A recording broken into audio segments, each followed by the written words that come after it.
So for people that don't know, Christopher Dunn has a theory that the Great Pyramid was actually some sort of a power generator. Mm-hmm.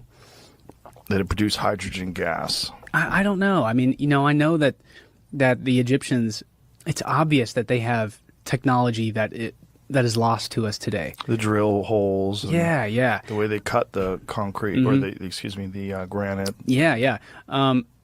But I really don't know. As far as the, like the manufacturing aspects, the engineering, the potential usages of these artifacts, it's not really like my specialty. Like like these vases are. Well, this is a heavy one. These vases are fascinating, but I guess my interest would be studying like what can we learn about the context around these things and how they existed in their world and how people interacted with them, more so than what were they actually used for, I guess, and how exactly were they made. And so I just don't know about Chris Dunn's theory. I guess the first thing that comes to my mind is like, well, most of the pyramid is limestone and the interior is granite. I hear people talk about how like the makeup of the granite could be conductive in some way, but man, it's like the farthest thing from my set of knowledge. Right. It is absolutely fascinating though, because if he's accurate, if he's onto it, like, boy, does that change everything.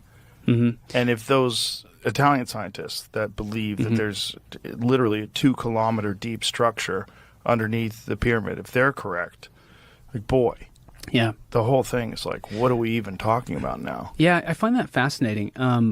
I think that the main drama around those scans was, when the scans came out, I don't think anybody was denying what was seen on the scans. I think it was like they had the artistic interpretations of the art concepts that they produced of what they thought was in there. Yeah. And I think a lot of people were like, whoa. Yeah, that was a little weird. Because even me, I was a little bit like, huh? When they made an art concept of it, and they took the King's Chamber and the relieving chambers in the Great Pyramid and superimposed it onto the Middle Pyramid, and they I guess quintupled it, like they made 5 of them. And I was thinking like, why do that? Like you're kind of undermining what your scan is when you're creating like a fantasy image, because you're getting ahead of your skis. Yeah, you're getting ahead of yourself, because we need to do the whole scan again, but you need to have tests. So like Luis Alvarez, are you familiar with him? He worked on the Manhattan Project with Oppenheimer, and after the war in the 50s or in the 60s, he got to go to Egypt and he scanned in the Khafra pyramid. He did the muon scans, and when he was in there, they tested it all before. So he was able to scan up through the pyramid, and he got the pinnacle of the pyramid, and he got all 4 corners. And so they tested it, and they did it several times just to confirm that what they were getting was right. And I think the muon scan only scanned like 19% of the pyramid. This is the 60s. So, but they didn't find anything, but the Stanford project came the next decade, and they found subterranean chambers under Khafra's pyramid. There's one like 69 feet down and another one 120 feet down. Huge chambers, bigger than the chambers inside the pyramids. And so, I guess we just have to wait and see what's going to happen. And I know that the scanned pyramids guys, the ones who found the void above the Grand Gallery in the Great Pyramid, I know they're interested in this now, and they're going to verify if this is true or not. And I'm interested in seeing how this goes. This could be a big year, man. If they actually drill into that void above the Grand Gallery, that's going to be a big deal. I'm just absolutely fascinated by ancient civilizations, and then these mysteries, like the pyramids and these structures they found under the pyramid. Have you seen that? Yeah. That's crazy. Like, what is that? I've heard talk about it, basically. I don't know if it's right. I don't know if it's wrong. I mean, I know some people think it's nonsense, but the researchers seem to think that they've done multiple scans and gotten the same results over and over again. And they're like, whatever these things are, there's pillars and there's spirals around the pillars, and it goes deep into the ground, and the whole structure's 2 kilometers deep. Yeah, I think I heard you talking about it, then I heard that I thought it was fake. Some people think that it can't be real because there's a water table underneath the Great Pyramid. That's what it was. But the question is it real and there's a water table? Is this shit in the water? Yeah. Like, is it so? Were these people so advanced that they built these insane structures 2 kilometers deep through the water? Because look, if they could, look, it's nuts that they can make the pyramid. Yeah, I know. That still doesn't make sense. Itself is nuts. All the structures, the Temple of Luxor, all that stuff is crazy. So if they can make that, why are we assuming that that's the pinnacle of crazy? Like there might be crazier below the surface. Yeah, that is we haven't like found yet. Right. Imagine if everybody thought that the most advanced buildings that were ever created were like buildings they built in Chicago in the 1800s. You're like, wow, look at this. This is what craftsmanship. Boy, people had reached an incredible level of ability. And then someone stumbles upon the pyramid and they're like, the pyramid. They go, okay, wait. Yeah, what the fuck is this? Yeah. There's 2,300,000 stones in this, and they weigh between 2 and 80 tons, and they're cut from a quarry hundreds of miles away, some of them, moved through the mountains. Like, how? So that's crazy. And imagine we think, well, this is the height of crazy. Well, you go under the surface of it, below the ground, you get, what is this 2-kilometer deep structure? Yeah. That's even crazy. That makes that look simple, right? It's, well, then these people are just moving stones. How the fuck do they get it through the water? So they're gonna do more testing, though. There's definitely something under there. Someone starts something under there. Something is under there. Something's under there, and it's massive. And if these guys are correct that it goes down 2 kilometers, like, help me explain that. Explain that with any conventional wisdom. Aliens. That's more than a mile into the earth. That's fucking nuts. Yeah. Like, what does that mean? Like, who did that, and what was the purpose of it? Because there's a guy named Christopher Dunn that thinks that the entire Giza pyramid, the big one, the Great Pyramid, was a power plant. Yeah. And he has this whole schematic that he mapped out. Like, this is how you would generate hydrogen. You would have something underneath the surface, underneath the ground, that was causing a vibration, a pounding, and then this reverberation, this vibration would go through the entire building because it was all made out of limestone. And then they had these channels, these paths that they would fill with chemicals, and they would go into what's called the King's Chamber, and this porous limestone that would allow the chemicals to leach through, and that would create hydrogen. God damn. Yeah. So I mean, I'm butchering it. I'm sorry, Mr. Dunn. But if you listen to his take on it, and he's an engineer, he explains why the pathways and everything. This is exactly how you would do it if it was some sort of a power plant. But whatever it is, it's like, I don't think that it's a tomb. I just don't think that makes any sense. Remember your bit where you said, I bet people used to be really smart, but the dumb people just outfuck the smart people 10-1 at a staggering pace. Remember that shit? Yeah. Man, I mean, the pyramids for sure are a mystery. Like, how the fuck did they build those? And now finding out what's underneath them, like, fuck, who knows? Yeah. Göbekli Tepe.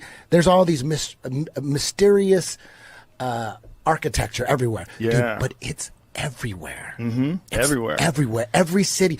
Like these cathedrals. Like, think about power tools were invented in the 1890s. And they're talking about these insane cathedrals all over the world. Carved out of stone. With no power tools? Right. How the fuck did they build? Have you ever seen that one in India?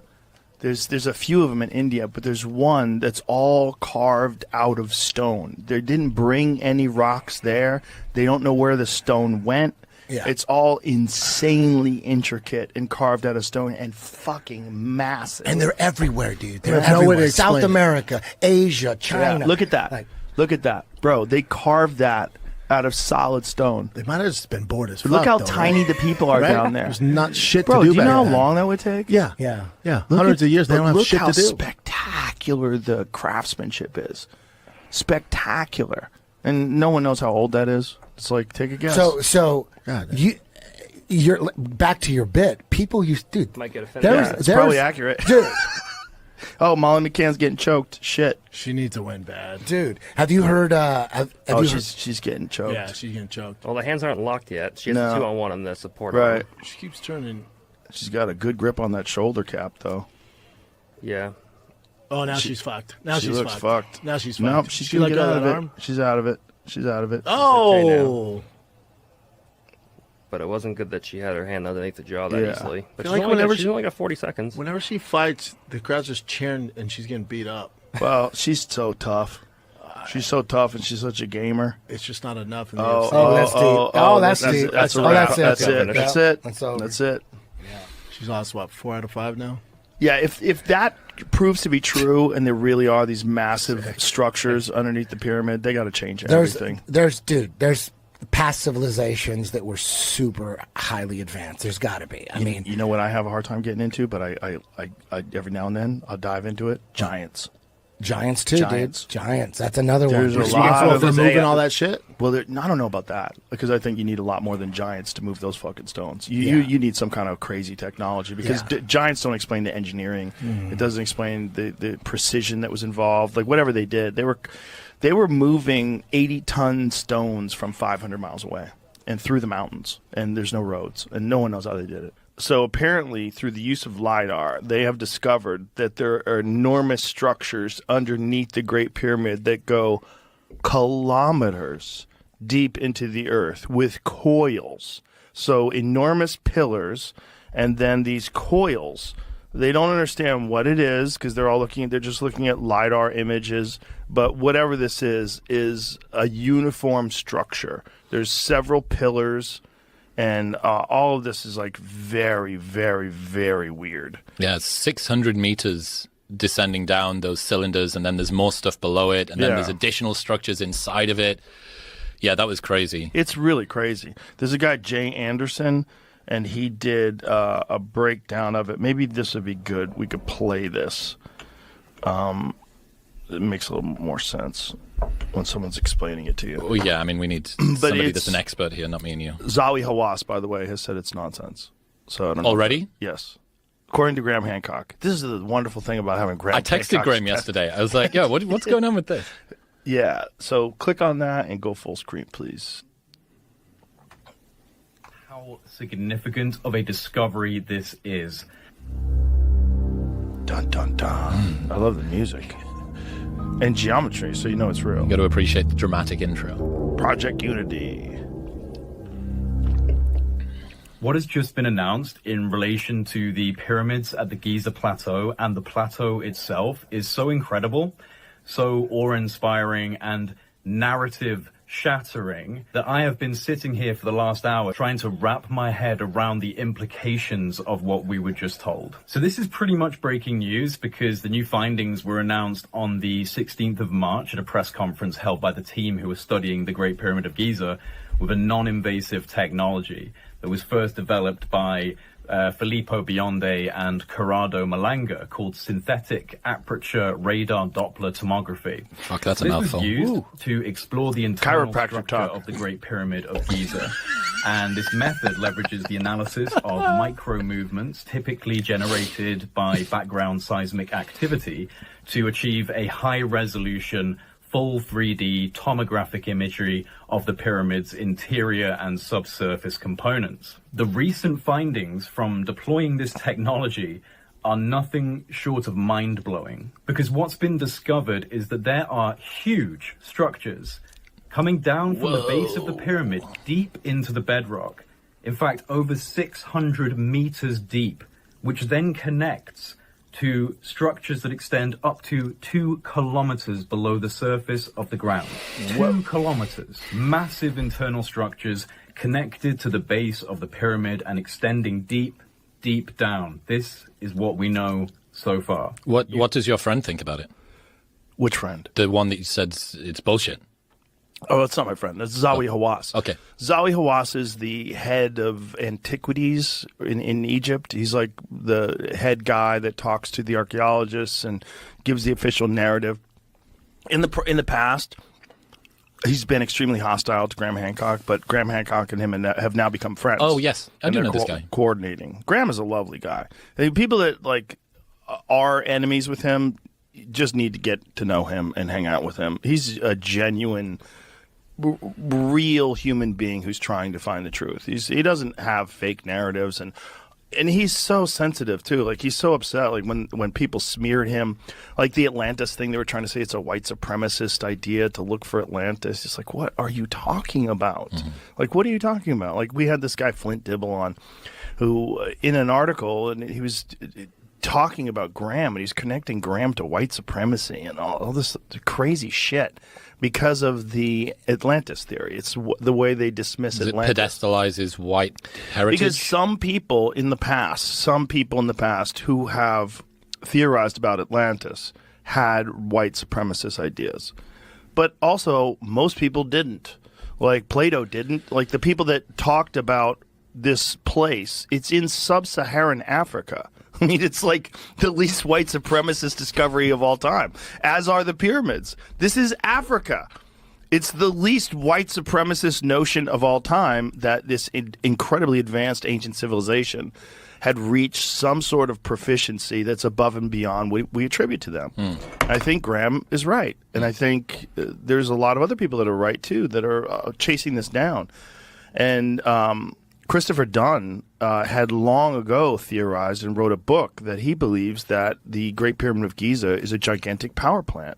He thinks it generates power, and he has a very like a working theory of why it's built the way it's built that totally coincides with the ability to produce hydrogen, the ability to utilize the rays of space and try to find some way to generate electricity through this. If you enjoyed today's episode on JRE Plus, don't forget to give it a thumbs up and share your thoughts in the comments below. Thank you.